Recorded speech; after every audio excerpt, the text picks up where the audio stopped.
Microsoft just had its worst quarter since the 2008 financial crisis, not its worst quarter in 5 years, not since COVID, since 2008, since Lehman Brothers, since the global economy almost collapsed. The stock is down over 30% from its all-time high. $500 billion in market value, gone. And here's the thing that nobody is saying out loud. The company's actual business, it's fine. Revenue up 17%, profits up 60%. Their cloud platform growing 39% on a base approaching $100 billion a year. So how do you square that? How does a company post numbers like that and lose a third of its value in a single quarter? That's what we're breaking down today. Because there is a story being told about Microsoft right now, and it is missing something critical.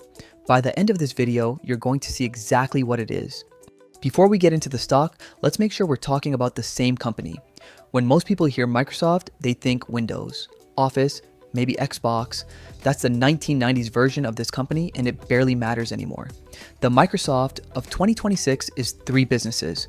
First, productivity software, Microsoft 365, Teams, LinkedIn. Second, intelligent cloud, Azure, the backbone of the modern internet. Third, everything else, Windows, gaming, devices. That third bucket is actually shrinking. It's not the story here. The story is Azure. Azure is the engine. Azure is why this company has traded at a premium for the last decade. And Azure, specifically, one number about Azure is why this stock just crashed. Okay. Let me walk you through what actually happened. October 28th, 2025. Microsoft hits an all-time high of $552 per share. The stock has been on an absolute tear. 3 straight years of double-digit gains, including a 57% return in 2023 alone. Investors are euphoric. Then comes January 28th, 2026. Earnings day, Microsoft reports. They beat on revenue. They beat on earnings per share by a lot. And the stock drops 10% the next morning. By the end of Q1 2026, the stock is down 24% for the quarter. The worst 3-month stretch since the fourth quarter of 2008. Right now, Microsoft is trading around $370, down roughly 33% from that October peak. $500 billion in market cap. Erased. So what happened? What is everyone so afraid of? Let me give you the bear case, because it's real and it deserves to be taken seriously before we dismantle it. The first thing the bears will point to is the spending. And honestly, the numbers are staggering. In fiscal year 2026, Microsoft is on track to spend $146 billion in capital expenditures. That's a 66% jump from the $88 billion they spent last year. And it doesn't stop there. Analysts expect $170 billion in 2027 and $191 billion in 2028. Where is all that money going? AI infrastructure, data centers, the hardware that runs Azure and powers their AI products. Here's the problem. 2/3 of that spending is going to short-lived assets, GPUs and CPUs that depreciate fast and need to be constantly replaced. You're not building a bridge that lasts 50 years. You're buying equipment that's outdated in 3. And at the same time, revenue is growing 17% while the cost of that revenue is growing 19%. That's a margin squeeze. If it becomes a trend, that's a real issue. The bear argument is simple. Microsoft is burning cash building a machine, and there's no proof yet that the machine will ever pay for itself. Then there's Copilot, and this is where it gets uncomfortable. Copilot was supposed to be Microsoft's great AI monetization play. The idea was elegant. Take the world's most widely used productivity software, 450 million users, inject AI into every corner of it and charge more per seat. Every enterprise, every government, every Fortune 500 company that already runs on Microsoft 365 upgrades to Copilot. The math looked incredible. It hasn't worked out that way. Copilot's paid subscriber market share dropped from 18.8% in July 2025 to 11.5% by January 2026. A 39% contraction in just 6 months. And when enterprise users had access to competing tools, ChatGPT, Gemini, Copilot's preferred share fell to just 8%. But here's the detail that stopped me cold when I found it. Buried inside Microsoft's own terms of service, updated in October 2025, is a sentence under a section in bold capital letters. It reads, and I'm quoting directly, Copilot is for entertainment purposes only. It can make mistakes and it may not work as intended. Don't rely on Copilot for important advice. Entertainment purposes only. Their flagship AI product, the one they spent hundreds of billions building infrastructure to support. Their answer to ChatGPT, entertainment purposes only. I'll let that sit for a second. The third piece of the bear case is the one most people are sleeping on. OpenAI, the company behind ChatGPT, is Microsoft's single largest cloud customer. They account for 45% of Azure's entire revenue backlog. Nearly half of Microsoft's committed future revenue comes from one company. That's not a customer relationship, that's a dependency. And that relationship is visibly fraying. OpenAI has started partnering with AWS. They're building their own enterprise sales channels. An internal memo obtained by CNBC revealed that OpenAI said Microsoft had, and I'm quoting, limited their ability to reach enterprise clients. These two companies are increasingly competing for the same customers. And then, layered on top of all of this, is what Wall Street started calling the SaaS apocalypse in early 2026. The thesis? AI agents are becoming so capable that companies will need dramatically fewer human workers, and therefore dramatically fewer software seats. If 10 AI agents can do the work of 100 sales reps, you don't need 100 Salesforce licenses, you don't need 100 Microsoft 365 seats. The entire per-seat subscription model that powered the software industry for 2 decades is suddenly in question. That's the full bear case. Reckless spending, a flagship product quietly labeled entertainment, a $500 billion customer relationship that's coming apart, and an existential threat to the business model itself. I told you it was real, but here's what nobody is telling you. The bears are not wrong about the facts, they are wrong about the logic, because there is one contradiction sitting at the center of this entire story. And once you see it, you can't unsee it. The market is simultaneously punishing Microsoft for 2 completely opposite reasons. Bear argument number 1, Microsoft is spending too much on AI infrastructure. The capital expenditures are reckless. The returns will never come.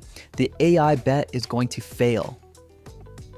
Bear argument number 2, AI is so powerful and so disruptive, the SaaS apocalypse, that it's going to destroy the entire software industry and permanently break Microsoft's business model. Think about what you're actually saying if you believe both of those things at the same time. If AI is powerful enough to dismantle the entire software industry, replacing human workers at scale, making software seats obsolete, then Microsoft's $146 billion infrastructure investment isn't reckless. It's visionary. You're buying the picks and shovels of the most transformative technology in a generation before the rest of the market figures it out. But if the spending is reckless, if the AI bet won't pay off, if the returns will never come, then AI isn't nearly powerful or widespread enough to destroy the software industry. Microsoft's recurring revenue is safe.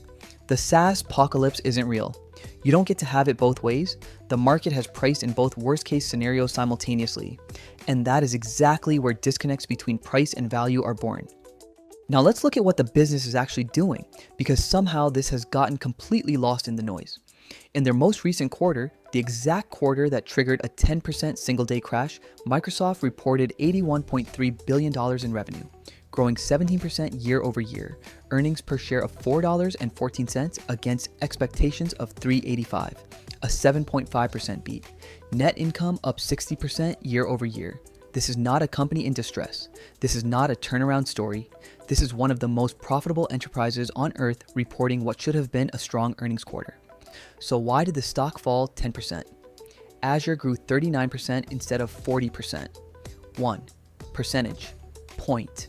A $3 trillion company lost hundreds of billions in market value because cloud growth missed by 1 percentage point on a base approaching $100 billion annually. I don't know what to call that other than panic. That's not analysis, that's fear. Here's a number I want you to remember, $625 billion. That is Microsoft's commercial remaining performance obligation. The total value of contracts that have already been signed by real customers who have already committed to paying Microsoft. Revenue that hasn't been recognized yet because the services haven't been delivered. But the deals are done. The contracts are signed, $625 billion, up 110% year over year. That's more than 7 years of Microsoft's current annual cloud revenue, already locked in, not projected, not hoped for, contractually committed. That is not a company losing customers. That is a company so far ahead on bookings that the question isn't whether the revenue is coming. It's just a matter of when. And yes, 45% of that backlog is tied to OpenAI. That's a real concentration risk, and I said so. But 55%, over $340 billion, is from other enterprise customers. That half alone is a fortress. Now back to Copilot, because the narrative here is incomplete. Yes, Copilot adoption has underperformed. Microsoft knows this better than anyone, and here's what the headlines are missing. They've already started fixing it. Satya Nadella, Microsoft's CEO, personally took over the AI product roadmap in September 2025. Not delegated. Took over. He reassigned other responsibilities to focus directly on the AI strategy himself.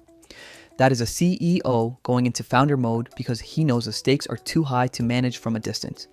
And in April 2026, just this month, Microsoft launched its first proprietary AI models, MA Transcribe 1, MA Voice 1, and MA Image 2.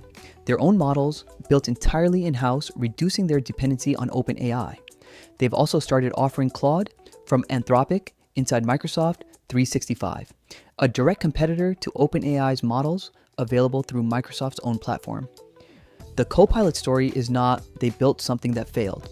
The Copilot story is they built something that underperformed, they recognize it immediately, and they are actively rebuilding the strategy in real time.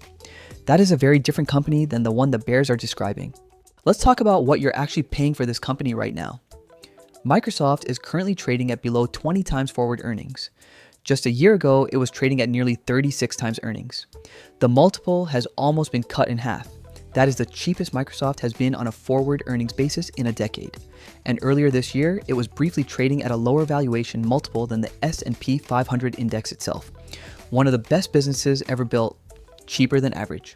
Wall Street has noticed, out of 49 analysts who currently cover this stock, 41 rate it a strong buy. The consensus 12-month price target is $590. That is 58% upside from where the stock trades today.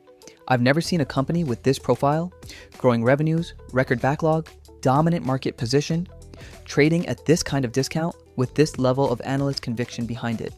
That doesn't mean they're right.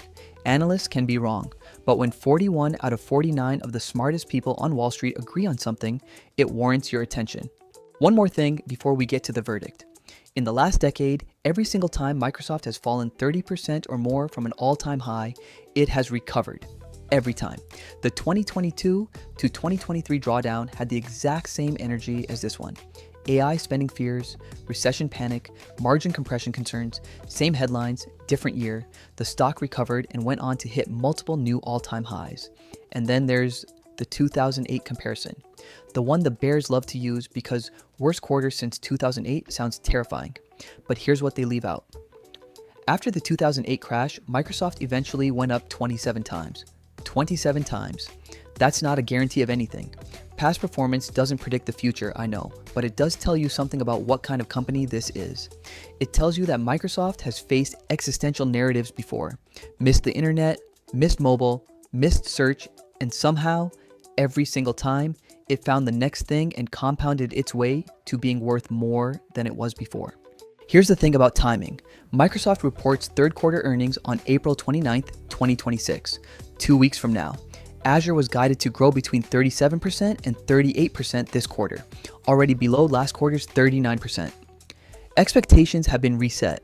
The bar is low, but here's what makes this interesting. In the last 4 reported quarters, Microsoft has beaten revenue estimates every single time. If Azure comes in at the top end of guidance or beats, the narrative changes.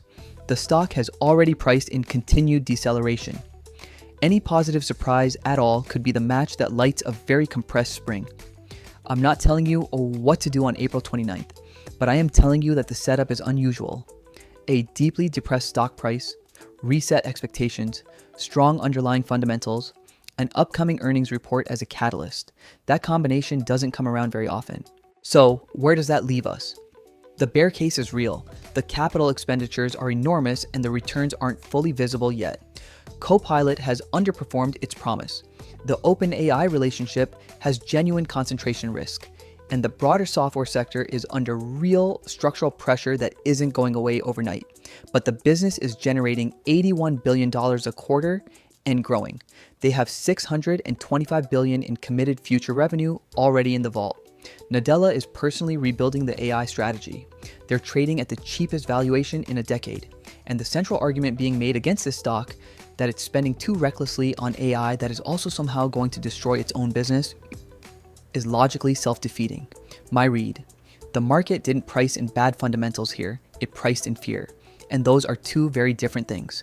The question you have to answer for yourself is this: does the fear reflect reality, or does it create an opportunity? I'll let you decide that one. If you want to keep watching cases like this, subscribe. New videos uploaded every week. Real data, both sides, no filler. See you next time.